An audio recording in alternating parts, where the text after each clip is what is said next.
لەوێت بینەرانی بەڕێز و خۆشەویست لە ساڵیادی ساڵێک تێپەڕبوون بەسەر متمانەدان بە کابینەی عادل عەبدولمەهدی خۆپیشاندانەکان لە بەغدا و چەند پارێزگایەکی عێراق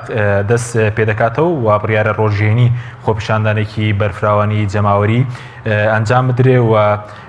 عەبادیش داوای هەڵبژاردننی پێشوەختەی کردووە. موختەرا سەدریش هۆشداری داوەتە هێز ئەمنیەکان سەبارەت بە بەکارهێنانی توند و تیژی سەبارەت بە خۆپیشاندانەکان و جیاوازی ئەم خۆپیشاندان لەگەڵ خۆپیشاندانەکانی پێشوو و داواکاریەکانیان و ئایا مەترسی هەیە کە حکوومەتێکی عادل عەبدولمەهدی هەڵبوەشێتەوە بۆ تاوتوێکردنی ئەم پرسە. میوانداری بەڕێز مامۆستا ئەحمەدی حاجی ڕەشید ئەندامی پەرلەمانی عێراقمان کردووە. سەرەتا راپۆرتێک دەمین دواتر لەگەڵ میوانەکەمان دەست بە گفتوگۆکەمان دەکەین. ڕۆژی هەینی خۆپیشاندانی بەرفراوان لە عێراق بەڕێوە دەچێت و خۆپیشاندانەکەش کاردانەوە بە دوای خۆی دادەهێنێت. عەقید خالید محەنا وتەبێژی وەزارەتی ناوخۆی عێراق لە ڕاگەیەندراوێکدا دەڵێت دەستگاکانی وەزارەتی ناوخۆ بۆ پاراستنی خۆپیشاندەران و مڵک و ماڵی گشتی و تایبەتی لە حاڵەتی ئامادەباشی تەواودان و سەرۆک وەزیرانیش فەرمانی کردووە بە شێوەیەکی بەرپرسانە مامەڵە لەگەڵ خۆپیشاندەران بکرێت. لە پەیامێکیشدا موقتەدا سەدر ڕێبەری ڕەوزی سەدر داوای لە خۆپیشاندەران کرد گوڵ بەسەر هێز ئەمنیەکان دابەش بکەن و مڵک و ماڵی گشتی بپارێزن. ڕێبەری ڕەوتی سەدر سەبارەت بە ئەنجامدانی تند و تیژی دژی خۆپیشاندەران وتی ئەگەر جارێکی دیکە هێرش بکرێتەوە سەریان بەو شێوەیە مامەڵە دەکەن کە گونجاوە و جێگای ڕەزامەندی خودا و ئەوانە. هاوکات حەیدەر عەبادی سەرۆکی هاوپەیمانی نەسر لە تویتێکدا لە تۆڕی کۆمەڵایەتی تویتەر وێڕای داواکردنی هەڵبژاردننی پێشوەختە ڕایگەیاند پشتیوانی لە داواکاریەکانی خۆپیشاندەران دەکات و پێویستە ئەوانەی خوێنی گەلی عێراقیان ڕەشت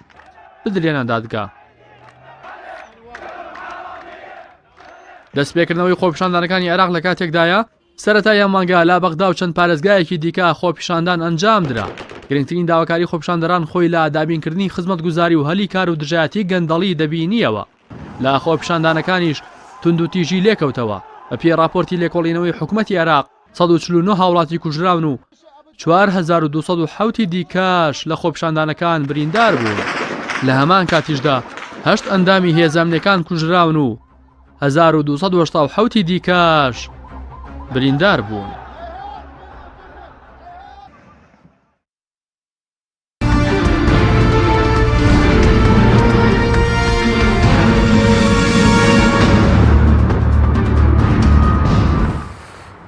جارێکتر سڵاوتان لەبێت بینەرانی بەڕێز مامۆستا بەخێر بێن. سوپاس بە ئامادەبوونتان سوپاسان دەکەین. ئەگەر سەرەتا لەوە دەست پێ بکەین هۆکاری دەستپێکردنەوەی خۆپیشاندانەکان چیە لە کاتێک کە عادل عەبدولمەهدی لە سەرەتای مانگ کاتێک کە خۆپیشاندانەکان دەستیان پێکرد چەند چاکسازیێکی ڕاگەیاند؟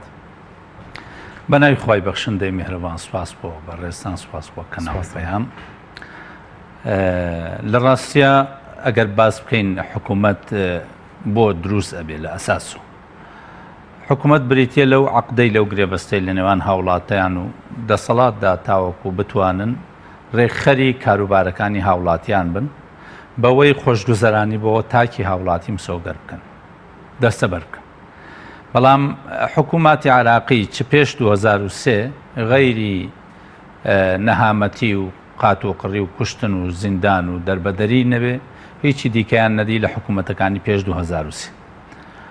بە خۆشحاڵیەوە لە دوای 2003 هەموو خەڵکی عێراق و گەلانی عێراق بە هەموو پێگاتەکانی و قەنەعەتیان وابوو کە ئەگەر حکوومەتێک دروست ببێ ئەم حکوومەتە لەو ئەحزابە سیاسیانەی کەوا لەسەر ساحە سیاسیەکە هەنچ بە شیعە و سوننە و کوردەوە ئەوە دەکرێت ئەو حکوومەتە حکوومەتی هاوڵاتی بێ. بەڵام بەداخەوە ئەم حکوومەتە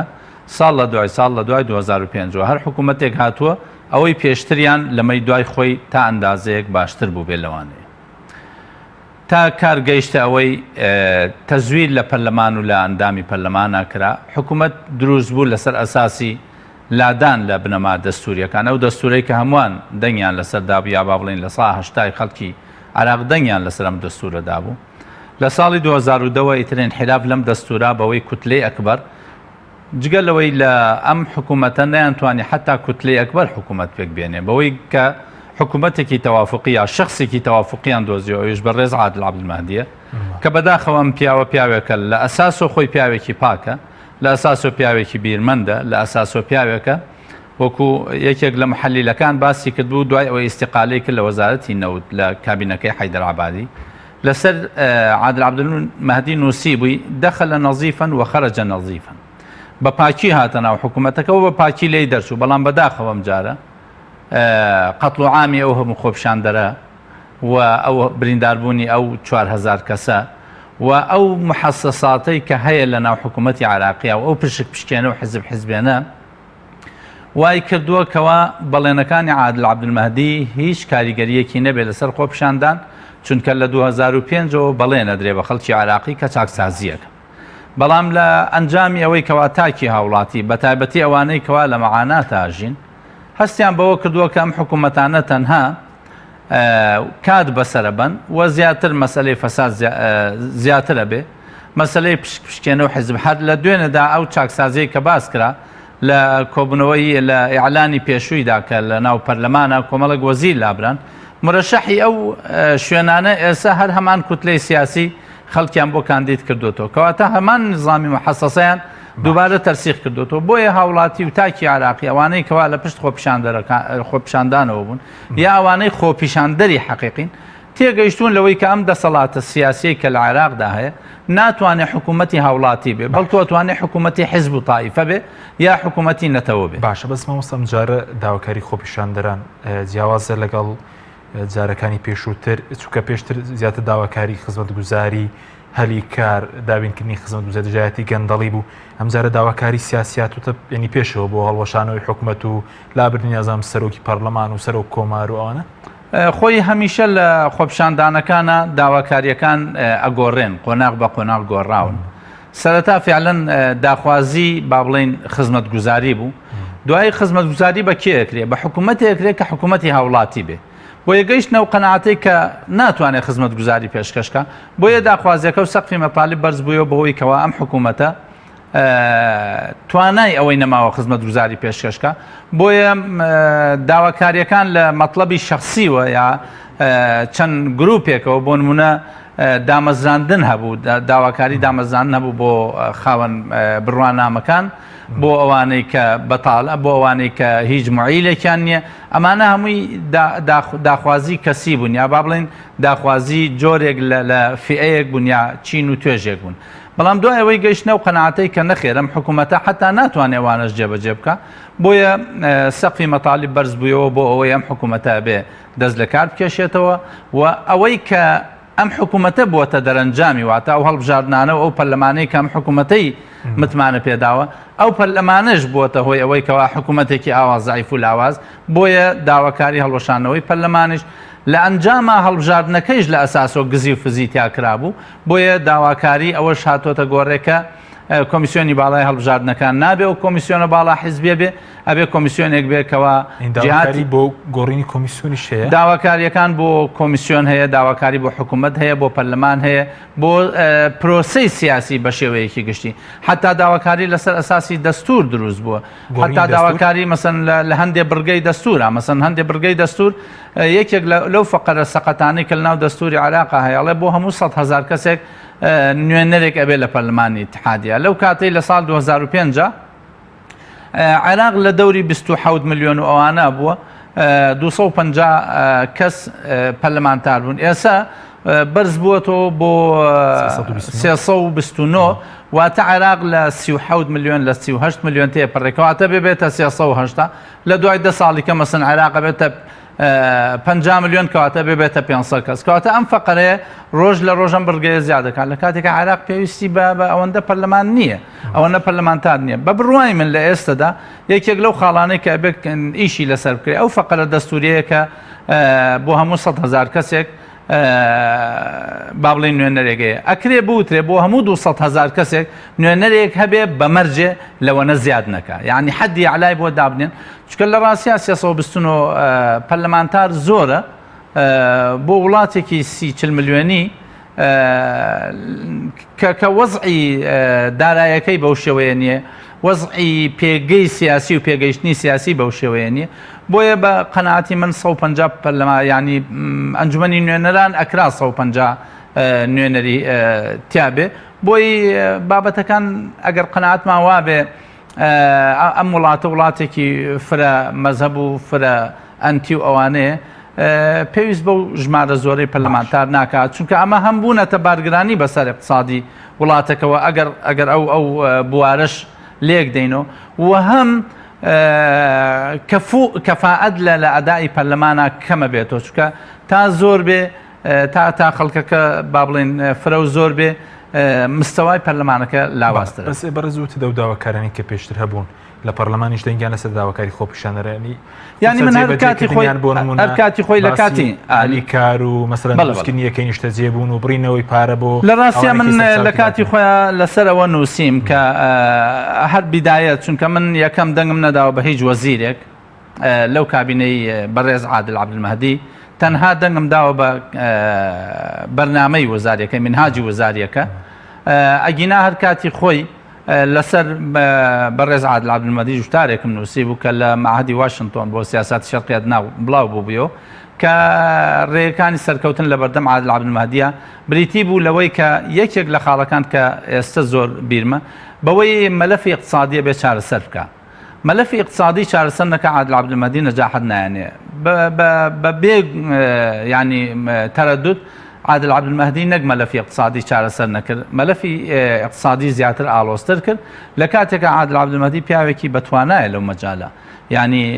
کاتێک کە ئەوەی نووسی لەسەر اقتصادی ڕێعی و اقتصادی تاک سەرچاوە و تەرشیق و خەسخەسە و ئەوانە هیچ سیاسیەکی عراقی ئەوەندەی عادل عەبدولمەهدی لەو مەجالانە شارەزانە بوو بەڵام بەداخەوە کاتێک هات بوو بە سەرۆکی ئەنجومەنی وەزیران تەنها بوو بە غیتاءێک بۆ دابشکردنی ئەو غەنائیمانەی کە لە ناو عێراقا هەیە و فڵان کوتلەی سیاسی ئەوەندە وەزیر و فیسارە کوتلە ئەوەندە وەزیر و داهاتی عێراق بوو بە غیتاءێک بوو بە با بڵێن چەترێک بۆ دابشکردنی ئەو غەنیمەیە کە لە عێراقدا هەیە بۆیە هەل لە بیدایەتەوە چاوەڕوانیەوە تۆ پێت قورسم داواکاری کەم هەفتە خاڵیشی دەرکردو حکوومەت بۆ وڵات ئەزانی چۆن حەکیم خۆی داواکاری مەسەلەن کاتێک دێیت باسی تاعینا دەکرێت حکوومەت ئایا ئەتوانێت چەند کەس تاعین بکات لە ئێستادا حکوومەت ئەگەر توانی 100,000 کەس تاعین بکات لە ئێستادا ئەی ملیۆنێک کەس خاوەن بڕوانامەی تەواو کردووە ئەی 900,000ەکەی دیکە چی لێەکەی ساڵی داهاتوو ئەو ملیۆنە بێتە ملیۆنێک و 200,000 کەس ساڵی داهاتووترە بێتە ملیۆنێک و 400,000 کەس حکوومەت ملزەمە بەوەی فرسەتی کار بدۆزێتەوە چونکە لە کەرتی گشتی و کەرتی تایبەتە هەمیشە لە دنیا معیارێک هەیە کە عێراق التیزام بەو معیارەوە ناکاوە نەیکردووە لە عێراقدا ئێستا 8 ملیۆن کەس موچە وەرەگرێت لە حکوومەت بە شێوەیەک لە شێوەکان 3 ملیۆن فەرمانبەری هەیە لە کەرتی گشتیە 600,000 با بڵێن مۆزەفینی شەریکاتی تەمویلی زاتی ئەوانەی کە خۆیان بەخێوەکەن ئەو شەریکانەش لە 75 جانیات ئەتوانم بڵێم تا لە سانەوەیان فاشلن هەر حکوومەت موچەکانیان بۆەدا تقریبا 3 ملیۆن و 374,000 خانەنشین کە ئەوەش دەوڵەت ساڵانە نزیکە 11 تریلیۆن دینار مساهماتی تەقاعودیەدا بۆ فەرمانبەرەکانی جگەل لەوەی ملیۆن و نیوێک چاودێری کۆمەڵایەتی کەواتە بە شێوەیەکی گشتی 8 ملیۆن کەس لە عێراقا موچە وەرەگرێت ئەم 8 ملیۆنە بارگرانیەکی گەورەی دروست کردووە بەسەر بودجێ حکوومەتەوە لە ساڵی پێشوە نزیکەی 36 تریلیۆن تەرخانەکرا بۆ موچە و 11 تریلیۆن تەرخانەکرا بۆ مساهماتی تەقاعودی کە نزیکەی 50 تریلیۆنێکن لە ئێستادا 6 تریلیۆن دیناریەوەی عێراق بۆ دابینکردنی موچەی هاوڵاتیەکانی ئەگەر عێراق داهاتی هەبێ هەموو داهاتەکەی عێراق لە 80 تا 90 تریلیۆن تێناپەڕێ ئەگەر 6 تریلیۆنی بدرێ بە موچەی ئەو خەڵکانەی کە موچە وەرەگرن ئەوەی کامێنێتەوە 20 تریلیۆنە 20 تریلیۆن بەشی بەڕێکردنی کاری حکوومەت ناکە ئەی بەچی ئیسtisماراتەکە ئەی بەچی سیانەی ئەوە کاکە لەوە پێشەیەتی کەواتە ئەو مقدمەی کە ئێستا باز لەوە کرێ 100,000 کەس ئەم ساڵ خان با بڵێن دابمەزێن 100,000 یەکەی نیشتەجێبوون کاریەکان 42 ملیۆنی تێچێ ئایا معالەجەی سەکەن بەو شێوەیە کرێ کە ئەم ساڵ 100,000 اینجا ئەم 100,000 کەسە بۆ کەی تەواوە بێ خۆ بینای جاهیز نییە و وڵاتی سین سەرپەرشتی ناکات لە مانگیەکە ئەم بینایانەتەواو بن ئێمە مەشروعی بسمایەمان هەیە 25,000 یەکەی نیشتەجێبوونە بە مەراحل کراوە ئەم مەشروعی بسمایە لە بەغدایە کۆریەکان سەرپەرشتیەکەن هەموو ساڵە لە موازنە کێشەی بۆ دروستە بێکەوە پارەی بۆ تەمویل ناکەن تەنها 25,000 یەکەی نیشتەجێبوونە کە خەڵک ناتوانێت ناچێتە ناویان کەلتوری عشایری عربی ئەوەیە ناتوانێت لە شوقا بژی یا ڕانەهاتووە لە شوقا بژی لە 6 ساڵە 25 یەکەی نیشتەجێبوون دروست نەکراوە ئایا لە ماوەی 6 مانگە ئەکرێ 100,000 یەکەی نیشتەجێبوون دروست بکرێت لەسەر تاسەری عێراقا ئەمە ئەگەر دروستیش کرا گریمان دروستکرا ئەی تەمویلی ئەم پارانە لەکوێ ئەهێندێ عێراق لە ئێستادا بە پێی ئاخر راپۆرت 105 ملیار دۆلار قەرزارە کە تقریبا 64 قەرزی حەقیقیە و نەقدیە نزیکەی 41 ملیاری قروزی بەغیڕێ ئەوەی دووەلی خلیجیە ئایا عێراق لەوە زیاتر توانای قەرزکردنی هەیە لە کاتێکە قەرزی خارجی ئەوەندە زۆر بووە هەر تەبعاتی قەرزەکانی ئەوەی کە ئەگەڕێمەوە سەر ئەوەی کەوتم 6 تریلیۆن دینار ئەداتە موچەی فەرمانبەرانی جەولاتی تەراخست کاک حەکیم کۆمپانیەکان بەڵێ ئەوەی کە بۆ نەوت دەرهێنانی نەوتە 90 تریلیۆن دینارە 16 تریلیۆن دیناری ژەدەینە قەرز ئەو فائیدە و قسط و عمولەی و قەرزانەی کامانە 90 و 16 ئەکاتە 35 تریلیۆن زائیدەن 6 تریلیۆن ئەوە 95 تریلیۆن کەواتە عێراق لە هەموو موازنەیەکە بەبێ ئەوەی دینارێک سەرفکا بۆ بینایەک پێویستی بە 95 تریلیۆن هەیە عادل عەبدولمەهدی ئەو پارانەی کە دایانێ بۆ 100,000 یەکەی نیشتەجێبوون و تەخسیسکردنی 100,000 پلەی وەزیفی پێدانی موچە بۆ ملیۆنێک و 250,000 خانەوادە ئەمانە لەکوێ ئەهێنێ بۆیە زۆر بە ئاسانی ینی هاوڵاتی و خەڵکی عێراق ئەزان کە ئەم بەڵێنانەی کە عادل عەبدولمەهدی و پەرلەمان دای بە خەڵکی ئەم بەڵێنانە بەڵێنێکن تەنها بۆ بەڕێکردنی کاتە ئەگینا لە ئەم حکوومەتە توانای ئەوەی نەبووە لە ئەرزی واقعا لە کاتێکا کە موازنەکەی 138 تریلیۆن دینار تریلیۆن دینار بووە کە موازنەیەکی ئینفیجاری بووە لە ساڵی 2012 و 2013 نەیتوانی ئەم خزمەتگوزاریانە پێشکەش بکە ئێستا لە کاتێکی ئەزمەی وا ئەتوانێم خزمەتگوزاریانە پێشکەش بکە بۆیە داواکاری خۆپیشاندەران لەو مەرحەلەیە و گوێزرایەوە بۆ مەرحەلەی لابردنی حکوومەت هەڵوەشانەوەی حکوومەت و هەڵوەشانەوەی پەرلەمان و کۆمیسیۆنێک کە من خۆم بۆ خۆم لەگەڵ ئەم داخوازیان بەڕاست لەگەڵ ئەم داخوازی باش دواتە قسەی لەسەر دەکەین بەس سەبارەت بووی کە ئەمڕۆ ساڵێک تێپەڕی بەسەرەوەی کێوە لە پەرلەمانی عێراق متمانەتاندا بە عادل عەبدولمەهدی بە دیاریکراوی لەو ساڵەیە ینی عادل عەبدولمەهدی چی کردو چکە ئێمە لە وتارەکانی تەناوی کە دەبینین شانازیکردنە بەلابردننی مەسەرەن سەڵباتی کۆنکرێت بەڵێ ئەو کۆنکرێتیانی ناوچەی سەوزە هیچ تری نەکردو ینی شانازی پێوەکە عادل عەبدولمەهدی عادل عەبدولمەهدی مەسەن کاتێک کە منهاجی وزاریەکەی پێشکەش کرد بەڕاستی منهاجی وزاریەکە شتێکی زۆر جوانە 121 لاپەڕەیە زیاتر لە 90 سێکتەری لەخۆ گرتووە زۆر بە وردەکاری نووسراوە من تەقیمێکم نووسی بوو مقارنەتەن بۆ منهاجی وزاریەکەی حکوومەتی هەرێمی کوردستان فەرقی ئاسمان و ڕێسمانیان هەیە لەناو پەرلەمانە دەنگی لێدراوەکەواتە وەسیقەیەکی ملزەمە کە ئەبێت جێبەجێ بکە ئەوەی پەرلەمانی کوردستان دەنگی لەسەر نەدراوەکەواتە وەسیقەیەکی ملزەم نییە بۆ حکوومەت جێبەجێ بکە و لەسەر ئەساسی ئەوەی کە مادەیەکی دەستوریە لە عێراقا بەرحاڵ کە سەیری منهاج وزاریەکەی شتێکی زۆر جوانە لانی کەم ئەبوایە ئەو بەشەی کە بۆ 1 ساڵ دانراوە لە سا 80 بەرەو ژووری تیا جێبەجێ بکرێ ئەوەی کە بۆ 1 ساڵ دانراوە تەقیمێکیان کردبوو خۆیان حکوومەت تەقیمێکیان کردبوو کە لە سا 79 جێبەجێ کردووە بەڵام دوای ئەوەی کە پەرلەمان لیژنەیەکی لیژنەی پلانی استراتیجی هەیە تەقیمی ئەم منهاج وزاری جێبەجێکردنی منهاج وزاریەکەی کرد و یەکێک لە حیزبە معارزەکان کە ڕەوتی حیکمەیە تەقیمی ئەمایان کرد نەخێر 79 نییە با بڵێن تەیاری حیکماڵێ لە سا 39 تەنفیز کراوە ئەوەی پەرلەمان ژەڵێ لە سا 36 ئەوەی بۆ ساڵێک جێبەجێ کراوە کەواتە لە سا 50 خواردتر کەواتەم حکوومەتێکی فاشیلە باش بەس هیچی نەکردوێنی بۆ ئەو کار ئەمە ئەرقام و بەیاناتە کاتێک کە تەقیمی حکوومەت دەکرێت تەقیم بەم شێوەیە دەکرێت کە ئەڵەی لە منهاجی وزاری لە سا ئەوەنەی جێبەجێ کردووە ئینجا لابردنی سەبە بە شێوەیەک لە شێوەکان ئەوەی کە لەوە پێشکراوە هی عهدی پێش عادل عەبدولمەهدی بووە یعنی کاتێک کە شەڕی داعش کۆتایی هاتووە جۆرێک لە ئەمنیەت دروست بووە ئەوە هی کابینەکەی پێش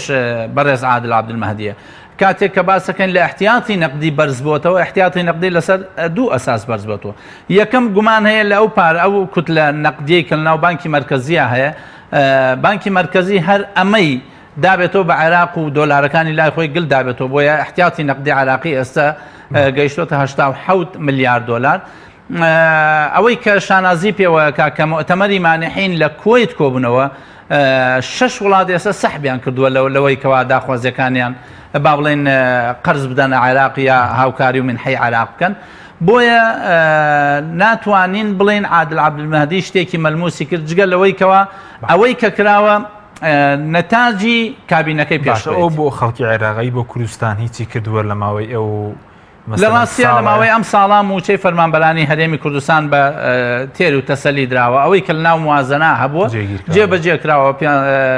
5 تریلیۆن و 548 میلیارد دانراوە لە موازنە کە ماگانە ئەکاتە 453 میلیارد دینار نێراوە تاوەکو ئەم مانگەی پێشوویش نێراوە نازام لە مەودوعە بەرەوچی هەرچەنە من متەفائلم بەوەی کامە لە ناو موازنایە بووەتە قانون چکە ناکرێ عادل عەبدولمەهدی کێشەیەکی دیکە بۆ خۆی زیاد ناکە لەگەڵ هەرێمی کوردستانە بەڵام ئەوەی ئەمێنێتەوە کێشەی موازنەی 2020 لەگەڵ هەرێمی دواتر کەمێک قسەی سەرکەین بە سەبارەت بەوەی کە وتت بەڕێزشت لەگەڵەوە دای کەم حکوومەتە هەڵبوەشێت تۆ یاخود هەڵبژاردننی پێشوەختە بکرێت ینی دۆخەکە لەبارەی یاخود هەڵبژاردننی پێشوەختە چۆن دەکرێت دەبێت پەرلەمان خۆی هەڵبوەشێنێتەوە چی لە ڕاستیە ئێمە حکوومەتمان بۆ چییە حکوومەتمان بۆ خواستی حیزب ئەوێ یاخود حکوومەتمان بۆ خزمەتی خەڵکی ئەوێ من ئەو بۆ چوونانە ڕەدەکەمەوە کەوا نەزرەمان نەزرەیەکی با بڵێن بەرژەوەند خوازی بێت لە عێراقا ئەزمونێک تاقی کرایەوە ئەزمموی مەزهەبگەرایی فەشەلی هێنا کە ئەوە ئێستا لە کوردستان خۆپیشاندان ناکرێت دژی عێراق و لە منطقە سونیەکانیش خۆپیشاندان دژی عێراق ناکرێت لە فترەی پێشوە خۆپیشاندان کرا لە منطقە سونیەکان دژی حکوومەتی عێراق بەوەی پاکتاوی ڕەگەزی ئەکرێن بەڕاستی بەوەی مافیان نادرێت بەوەی حقوقیان بەڵام ئێستا لە ناو دڵی با بڵێن حکوومەتە عێراقیەکە کە ئەو حکوومەتە سیبغەیەکی با بڵێن تایفەیەکی معەنی بە سەروەیەکە تایفەی شیعەیە لە ناو دڵی ئەم تایفا کە نەجەف و کەربەلایە لەوێ خۆپیشاندان نەکرێت دژی ئەم حکوومەتە کەواتە تایفەگەری مەزهەبگەرایی بە شێوەیەک لە شێوەکان لە حکوومەتی عێراقا شکستی هێناوە ئەگەر سەیری ڕەبیعی عەرەبی بکەین حکوومەتە نەتەوەییەکان ئەو حکوومەتانەی لەسەر ئەساسی نەتەوە دامەزرابوون هەمویان شکستیان هێنا لەوەی بتوان خزمەتی هاوڵاتیان بکەن جگەل لە جەور و ستەم ئەوە حکوومەتێکی مەزهەبیشمان بینی لە عێراقی خۆمان بە چاوی خۆمان بینی کە حکوومەتێکە تا ئەندازەیەک مەزهەبێک لە مەزهەبەکان مسەیتر بوون بەسەرێ ئەوە شکستی هێنا و نەیتوانی خزمەتگوزاری هاوڵاتیان جێبەجێ بکە بۆیە من ئەو ڕوئیایم نییە کاتێک کە بەرژەوەندی حیزبەکەی من بەرژەوەندی مەسەلەن گروپێک لە گروپەکان لەگەڵ مانەوەی عادل عەبدولمەهدیە بێ منیش بڵێم بەڕێز عادل عەبدولمەهدی باشە بمێنێتەوە چونکە لانی کەم من ئیسفادەی لێ یەکەم کە لانی کەم ئێستا هەندێک هێزی سیاسی لە هەرێمی کوردستان ئیسفادەیان لە حکوومەتەکەی عادل عەبدولمەهدی کردووە بەوەی کەوا وەزیریان هەیە لەوێ و هەموو ئیشیان لە بەغداد ڕۆیشتووە عادل عەبدولمەهدی لەوانەیە دوجار بێتە قوربانی نێوان عامری و کورد و تەیاری سەدری بۆیە ویستوێتی هەمیشە ئەم سیانە لە خۆی ڕازی کە ئەڵبەتە هەموو کوردنا هەندێک هێزی سیاسی بۆیە من ئەو نەزرم نییە ئەو نەزرەیەم هەیە کەوا ئەبێ خەڵکی عێراق هەمووی بە ئاسوو دەبژی بۆیە ئەم حکوومەتە ناتوانێت خزمەتگوزاری پێشکەشکە بە تەواوی عێراقیەکان بۆیە پێویستە هەڵبۆشێنێت هەڵوەشانەوەی ئەم حکوومەتە ئاسانە کە سەر کۆمار دەتوانێت داوای هەڵوەشانەوەی حکوومەت بکە و پەرلەمان دەنگی لەسەردا دوجار ئەکرێت پەرلەمان خۆی هەڵبۆشێنێتەوە ئەوەی کەوا نەتیجە بووە زۆر جار لەمە ترسین کە حکوومەت لە دنیا حکوومەت هەڵوەشاوەتەوە و حکوومەت پێکهێنراوە و فترەیەکی ئەوێ لەوانەیە ئاڵۆزی تێبکەوێ بەڵام ئاڵۆزیەکانیش بەو شێوەیە نابێت ترسمان لێ هەبێت چونکە زۆر جار خۆپیشاندانی ملیۆنی و خۆپیشاندانەکان دروستە بن و نەبووەتە هۆی ئەوەی کەوا شتێکی گەورەی لێ بکەوێتەوە جگەل لەم خۆپیشاندانەی پێش و ئەویش جهتێکی تر کە مسەیترە و کە حکوومەتی اختیطاف کردووە لە ئێستادا من تازەترین پۆست کە نووسیمم لەسەر حکوومەتی عێراق حکوومەتی عێراق اختیطاف کراوە لەلایەن هەندێک هێزی میلیشیای چەکدارەوە کە حکوومەت خۆی بێ ئیرادە کراوە ئەمانە هاتوون عادل عەبدولمەهدی تەبەڕای خۆی کاڵە من هیچ جۆرە ئەمرێکم نەداوە لە کاتێکا و قایدی قواتی مسلحەیە خۆپیشاندەر شەهید کراوە و بریندار کراوە و مەطالیبی هەیە مدیر عامی شورتە لە پارێزگاکان لابراون قواتی عسکەری هەندێک لە فەرماندە عسکەریەکان لابراون ئەی فاسدەکان بۆ کێ ئەی ئەوەی کە بووە هۆی ئەوەی ئەمانە بێنە سەرجادە داخوازی ئەویان هەبێکەوە گەندەڵکاران دادگایی بکرێن گەندەڵکاران لە وڵات وە دەربنێن ئەو گەندەڵکارانە بۆ بەردەن وە سەلامەن تێپەڕین خۆپشاندەری قوربەسەر شەهید و خڵتانی خوێ نەکرێ لەو لایشۆ بەرپرسانی ئەمنی باجەکەی ئەدەن کە ئەوانیش لە کارەکانیان بەرپرسی ئەمنی بە کەیفی خۆی تەقی کردو یا تەوجیهاتی بۆ هاتووە بۆ ئەم مەلەفانە باز نەکران لە ڕاستیان من بایکۆتی کۆبوونەوەی یەکەمی پەرلەمانم کرد لەسەر و ئەساسش بوو کە قەنەعاتم وا بوو پەرلەمان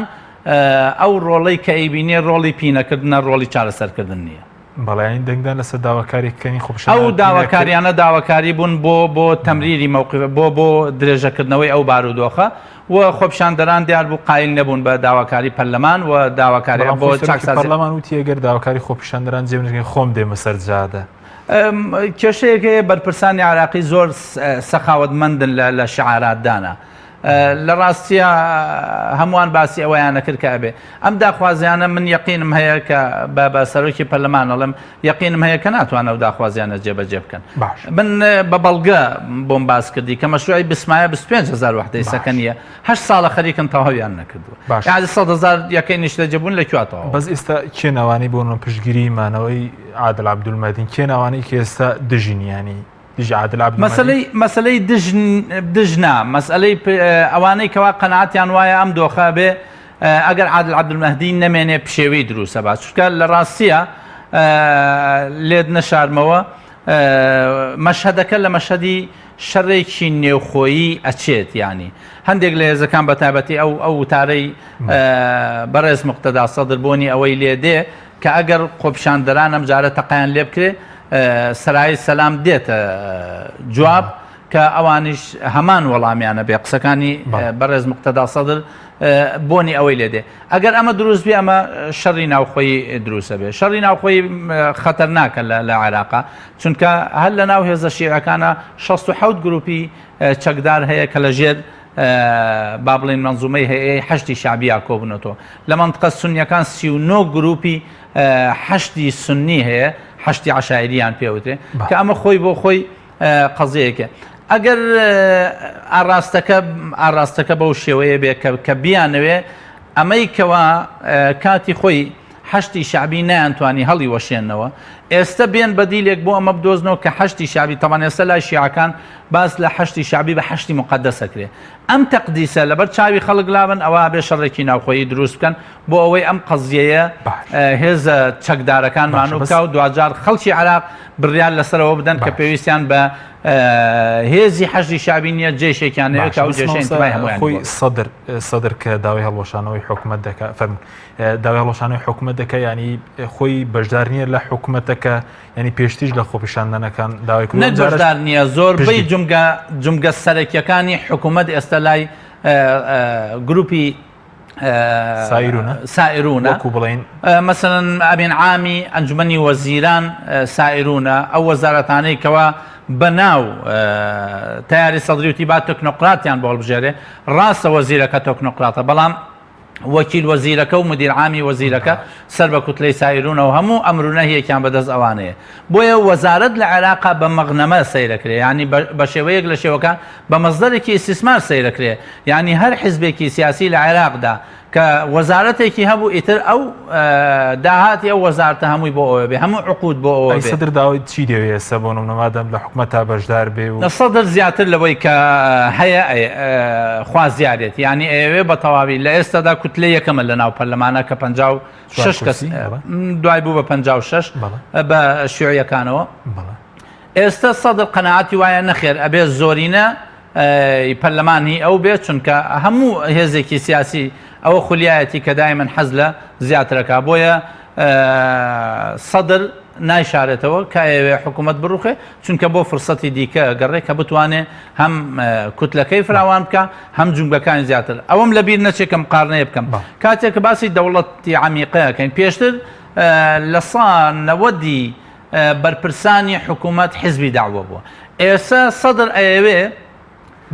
ئەوێ جێ بە حیزبی داوە لەکە زۆربەی کەوادری حیزبی داوە بەرکەنارەکرێن و با بڵێن سایر و نەچنە شوێنەکانیان بۆیە هەر دەولە عمیقەیەک دروستە بێ بەڵام بە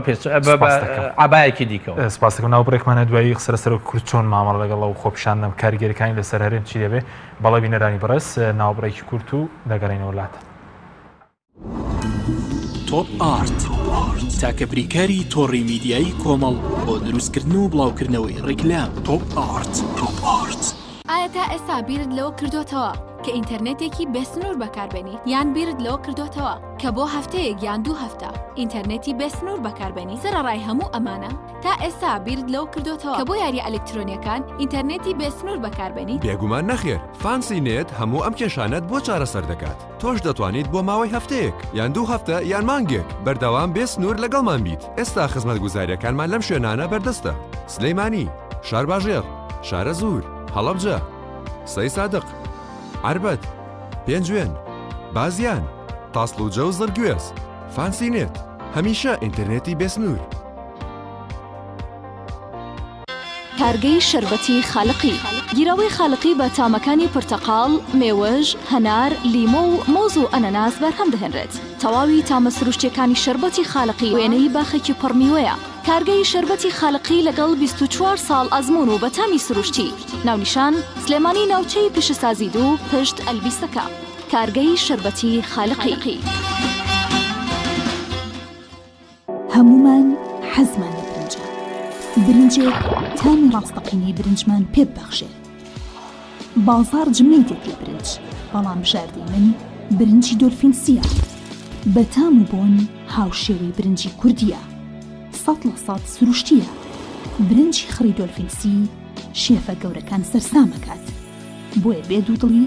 بژاردەی من و کابانی ماڵە. تا ئێستا زۆر جۆری برنجم تاقی کردوێتەوە، بەڵام هیچیان وەک دۆلفینسی نییە. تامێکی ترە ئێوەش دەتوانن تاقیکەنەوە. دۆلفینسی باشترینمان بۆ هەڵبژاردن. تۆپ ئارت تاکە بریکاری تۆڕی میدیایی کۆمەڵ بۆ دروستکردن و بڵاوکردنەوەی ڕیکلام. تۆپ ئارت.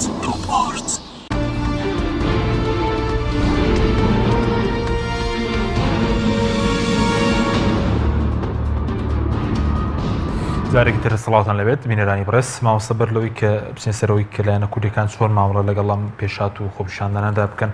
سەبارەت بە عادل عەبدولمەهدی، ینی ئەگەری دەست لە کارکێشانەوەی خۆی هەیە، ینی بەنیاز بێت دەست لە کار بکێشێتەوە. من بەڕاستی پێم سەیرە بەڕێز عادل عەبدولمەهدی تا ئێستا دەستی لە کار نەکێشاوەتەوە، چونکە عادل عەبدولمەهدی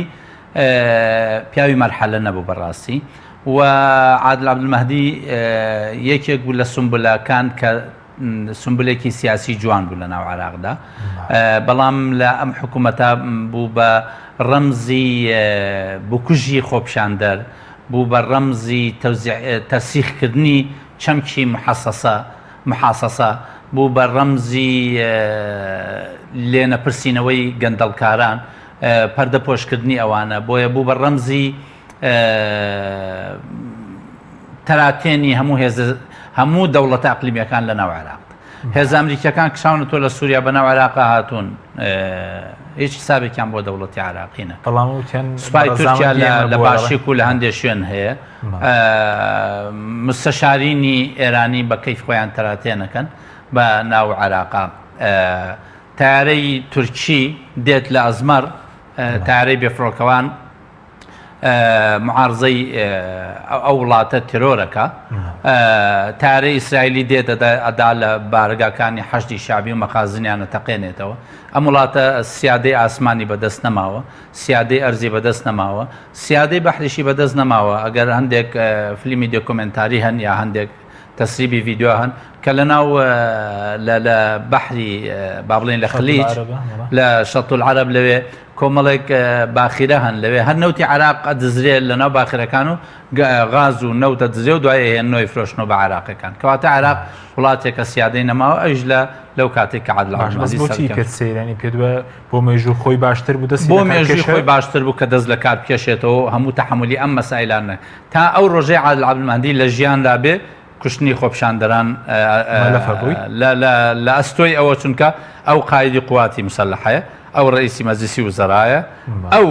بڕیار بەدەستی دەرەجەیەکی وڵاتە عادڵانماندی. باش ئەی سەبارەت بە عبادی ئەو دەیەوێت بێتەوە شوێنی عادل عەبدولمەهدی چونکە قورسە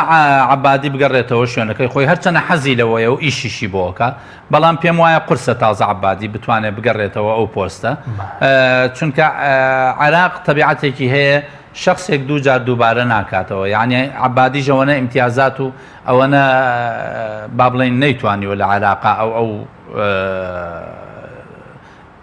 خزمەت گوزاریانە پێشکەش باوڵە ڕاستە لە مەرحەلی عبادیان مەرحەلی شەڕ بوو لەگەڵ داعشە، بەڵام عبادیش بە شێوەیەک لە شێوەکان لە سەردەمی ئەویشان نەتوانرا یەک گەندەڵ کار بدرێتە داد. باشە بەس مامۆستا تۆ بە دووری دەزانی حکوومەتەکەی هەڵبۆشێتەوە دەست دەکار بکەشتوێ خۆ ئەگەرێککە نا من قەناتم وایە ئەم حکوومەتە زۆر نزیکە هەڵبۆشێنێت. باشە ئەی جێگیرەوە هەندێک جێگرەوە باز دەکرێت لە حکوومەتی کاربڕێکەر بەڵێ حکوومەتی کاربڕێکەر ئەکرێت تا 6 مانگ بەردەوام بێ نەخێرەکرێت تا ساڵێک. لوبنان چەند ساڵە حکوومەتی کاربڕێکەری هەیە و حکوومەتیشی هەرچەنە ئێستا تەزامونێک هەیە لە بینی خۆپیشاندانەکانی عێراق و خۆپیشاندانەکانی لوبناندا و جۆری ئیسلاحاتەکانیش مەسەڵەن پێرێ سات حەریری بڕیارەوەیدا کە موچەی تەواوی پلە باڵاکان پەرلەمانتار وەزیرەوە بکاتە نیوە عادل عەبدولمەهدیش لە وتارەکە یا باز لەوە کە موچەی پەرلەمانتاران و پڵە باڵاکان بکاتە نیوە. هەندێک لەو ئیسلاحاتانەی کە لە لوبنان کراوە جۆرێک لێرە کۆپی پێسیان کردووە. لامان غەریب نەبێت لەوێش لوبنان ڕاستە حکوومەتەکە سیبغەیەکی شیعی نییە و حیزب الله بە تەواوی معنا کۆنتترۆلی نەکردووە، بەڵام حیزب الله قسەی لە پێش قسەی هەمووانەوەیە ئەوە تا لە عێراقیشا. بۆیە بۆ عادل عەبدولمەهدی وا باش بوو کە دۆخەکە نەگاتە ئەم دۆخە و استقالێک بدە. ئەگەر حکوومەتی کاربڕێکەریش دروست بێ ئیشکالێک دروست ناکرێت، ئەکرێت لە ماوەی 6 مانگا هەڵبژاردن بکرێتەوە و کۆمیسیۆنی باڵاژ هەڵبژێرێتەوە بەمەرجێ ئەوەندەم مۆڵەتی پەرلەمان بدرێ تاوەکو کۆمیسیۆن حەلەکە. گۆڕینی سەرۆکوەزیران پێویستی ینی دەتوانرێت خۆ مەسەلەکە تەنها لە شخصیەکان نییە. یەک کەس ئەگەر بگۆدرێت پێویستی باڵبژانی پێشوەخت هەیە یاخۆ حکوومەتی کاتی نا حکوومەتەکە هەمووی هەڵوەشێنرێتەوە حکوومەتی کاربڕێکە دروست بێ ئەبێتە حکوومەتی کاربڕێکە لەو کاتە هەندێ بڕیار نادا تەنها کاری وەزارات بەڕێیەکە چکە ناتوانێت قەراراتی دیکە بدا تا ئەوەندەی کار بۆ ئەوەکە کە هەڵبژاردنێکی پێشوەخت دروست بێ. ئەو هەڵبژاردنە پێشوەختە اینجا وەکو پەرلەمان دووبارە دەست بەکار بێت. وەکو جێگیرە هەندێک بۆ نمونە باز لە جێگیرەوەی پارێزگاری پێشووی نازان بەسرە عەبدولوهاب ساعیدی جێگیری پێشووی فەرماندە دژە تیرۆری عێراق هەندێک ناو ئەوە شخصی عسکەری ینی شخص من بڕوام نییە شخصی عسکەری ئیشی مەدەنی بدرێتێ و سەرکەوتوو ببێ لەو با، بەڵام ئەمانە هەمووی وەرەقەن بەکارەهێنرێن. دوجار ئەبێ هێزە سیاسی عێراقیەکان بیر لەوە بکەنەوە کە ئەوەی لەوە پێشکراوە حکوومەتی محەسەسە پشک بۆ کورد و پشک بۆ سونە و پشک بۆ شیعە فەشەلی هێناوە. حکوومەت لەسەر ئەساسی مەزهەبی فەشەلی هێناوە. حکوومەت دەبێ بێتە حکوومەتی مواتەنە. کاتێک کە ئەتوانین ببینە حکوومەتی مواتەنە ئەبێ دەستگایەکی ئەوەی کە ئەتوانێ بەرهەمی جوان بدا بریتە لەو دەستگا هەڵبژاردنانەی کە ئەو دەستگایی کە پەرلەمانی وڵات هەڵبژێرێ. کاتێک کە پەرلەمانی وڵات بە شێوەیەکی ڕێک و پێک هەڵبژێرێ دڵنیا بە نەتیجەیەکی ڕێک و پێک و حکوومەتێکی ڕێک و پێک قیاس بکە بۆ سەر پەرلەمانەکەی هەرێمی کوردستان. کاتێک دەستگای هەڵبژاردنەکە دەستگایەکی حیزبیە بێ نەتیجەی هەڵبژاردنەکە بەو شێوەیە بێ کە بوو و نەتیجەی حکوومەتەکەش بەو شێوەیەکە هەیە. ئەمە لە هەموو دنیا وایە، یعنی لە ڕاضیاتە شتێک هەیە پێوترێت مقدمە، هەموو مقدمەیەکی هەڵە نەتیجەی هەڵەیەدا بەدەست. ئەمەی کە لە عێراق و هەرێمی کوردستان ئاگوزارێ مقدمەی هەڵەبوون بۆیە نەتیجەی هەڵەیانداوە. باشە بەس وەکو کورد ینی دەبێت چۆن ماوەڵە لەگەڵم خۆپیشاندانانە بکە ینی یاخود کاریگەری چیە لەسەر و توێژ لەگەڵ بەغدا لەسەر هەرێمی کوردستانیش. یەکەم خۆپیشاندان لە هەرێمە نابێتە هۆی گۆڕانکاری سیستەمی سیاسی و هەڵۆشاندنەوەی حکوومەت، چونکە ئەو دوو هێزە سیاسی کە پێکهێنەری ئەساسی حکوومەتن هێزێکی چەکداری بێشماریان هەیە و تەجروبەیەکە ئەو تەجروبەیە لە حەڤەی شوباتا کرا کە قەتڵ و عامێکرا لە ناو شاری سلێمانیە و لە هەولێر نەتوانرا هیچ جۆرە حرەکەیەک بکرێ، بۆیە بە تەنها سلێمانی ناتوانێت بڕیاری گۆڕانکاری لە حکوومەتە بدا. ئێستا لە عێراق جیاوازە، مەسەڵەن لە هەموو منطقە وەسەط و جنوبیەکایە سنەی تێنەهات و منطقە سنیەکان نیان کردووە لەبەرەوەی ئیشکالیەتی تایفی دروست نەبێ کوردیش دوورە لە قەزیەکە تەنها کەرکووک هەیە لە کەرکووک پێم وایە هەندێک خۆپیشاندان کراوە بۆیە کاریگەری لەسەر هەرێمی کوردستان نابێت کە بڵێن خۆپیشاندانە بێ و بە هەمان ڕێتم باشە بەس پامی تیانی بۆ دەسەڵاتدارانیان بەڵام ئەمە دەسەڵاتداران ئەبێ دەرس وەربگرن لەم بابەتە دەرسەکە چییە دەرسەکە ئەوەیەکەوە حکوومەت بە پشک پشکێنە ناڕوە حکوومەت بە حکوومەتی حزبی ناڕوە حکوومەت بە قۆرخکاری ناڕوە حکوومەت دەبێ هاوڵاتیان لە خەمی حکوومەتا بن حکوومەت لە خەمی هاوڵاتیان نابن مەسن ئەو ئینتیمایی کە هاوڵاتیەک بۆ حکوومەتی هەبێ دووقا دەبێ حکوومەت بۆ هاوڵاتیەک هەبێ کە چۆن بتوانێت خزمەتی بکە باش ئەی کاریگەری لەسەر و توێژ لەسەر بە دڵنیاییوە کاریگەری لەسەر و توێژەکان دروست کردو و توێژەکان لە ئێستا داوەساون چونکە کاری لە پێشینەی حکوومەتەوەیە داخوازی خۆپیشاندەران وەڵام باتەوە بۆیە دانوستانەکان لەگەڵ حکوومەتی هەرێمە لە ئێستا داوەستاون سەبارەت بەوەی کە تا ئێستا پشتی هەرێمی کوردستان لە بوجا جێ نەکراوەتەوە نەگەیشتونەتە هیچ اتفاقێک و پێم وابوو هەواڵێکم بیست بوو کە ڕۆژی چوارشەممە کە ئەکاتە دوێنێ ئاخر ڕۆژ بووە کە پشکی هەرێم وەربگرن بەڵام تا ئێستا ڕوون نییە بەداخەوە حکوومەتی هەرێم لەو کۆبنەوەی پێشوو کە سەرۆکی ئەنجومەنی وەزیران لەگەڵ سەرۆکی فراکسیۆنەکان و ئەندامانی لیژنەی مالی کە من ئامادەی دانیشتنەکە نەبووم ئەو بەڵێنە درابوو لە نێوانیانە کە هەماهەنگی ئەبێ لە نێوانیانە بەڵام ئێستا نە سەرۆکی فراکسیۆنەکان ئەزانن و نە ئەندامانی لیژنەی مالی ئەندامە کوردەکان ئەزانن بۆ بوجە نەهاتووە ئایا چەنە بۆ نەگەیشتووە تاکوێ گەیشتووە چەندێک معلوماتیان لێ هەیە کە حکوومەتی هەرێمی کوردستان هەر لە ئێستەوە لەگەڵ بەڵێنەکانی لەگەڵ پەرلەمانتارانی کورد لە بەغدا خلافی وعد باشە بەس مامۆستاوان بۆ نۆرپسانی هێڵم دەڵێن لێک تێگەشتنی باشەیە گفتوگۆکان بە باشی سونەتە پێشەوە ینی ئەگەر هیچ ڕێکەوتنێک نەکراوین لە چیدا چونەتە پێشەوە ئەی ئەگەر کراوەکوە تا ئێستا بوجە لە وەزارەتی داراییە بەرپرسی مدیرعامی موازنە کە تەیف سامیە وتوێتی چاوەڕێی بوجەکەین لە هەرێمی کوردستانەوە ئەوە 2 هەفتەیشە بوجەمان تەواو کردو تەنها هەرێمی کوردستان ماوە تاوتوێکەین و بخێنە ناو بوجەکەەوە چه ئیتیفاقی کراوە خۆی مشکلەی ئێمە ئەوەیە دائیمەن ئیتیفاقەکانمان نهێنیە ئیتیفاقی نهێنیش هەمیشە خۆی لە 2 خاڵ یەکەم ئەگەر ئیتیفاقەکە حیزبی بوو ئەوە دژی حیزبێک سێم کراوە ئەگەر ئیتیفاقیش لەگەڵ حکوومەت و لایەنێک بوو هەر چۆن ئێستا کەس یعنی تا ئێستا ڕوون نەبووەوە ئیتیفاقی هەسەدە و با بڵێن حکوومەتی سووریا و ئیتیفاقەکەی تورکیا و ئەوانە چۆن بووە ئیتیفاقەکان ئێمەش هەمیشە ئاواز ژێربەژێر هیچی دیار نییە مەسەن ئیتیفاقی 2012 لە نێوان حکوومەتی هەرێم و حکوومەتی بەغدا لە 2012 ئیتیفاقە کراوە هەفتەی پێشوو من توانیمە نوسخەیەکی بەدەست بێنم چی بوو بڵێن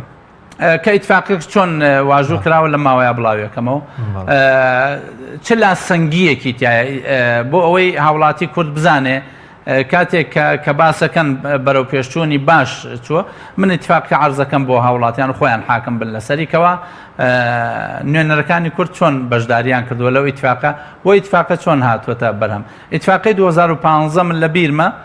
کاتێک عادل عەبدولمەهدی وەزیرینەوە دوو هاتە لیژنەی مالی بانگمان کرد بوو بۆ ئیتفاقە سەرۆکی لیژنە بەڕێز ئەحمەد چەلەبی بوو بانگی کردبوو لە تەنیش منەوە دانیش بوو ئیتفاقەکە لەسەر بە مسۆدە نووسابوو لەسەر وەرەقەی یەکێک لە کۆمپانیا کوردیەکان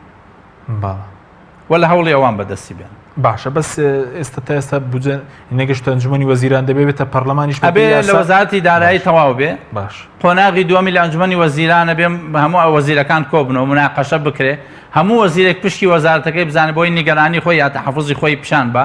دو جارە بێ ئەو نسخەیە واژوو بکرێ بە واژووکراوی ئەنجومەنی وەزیران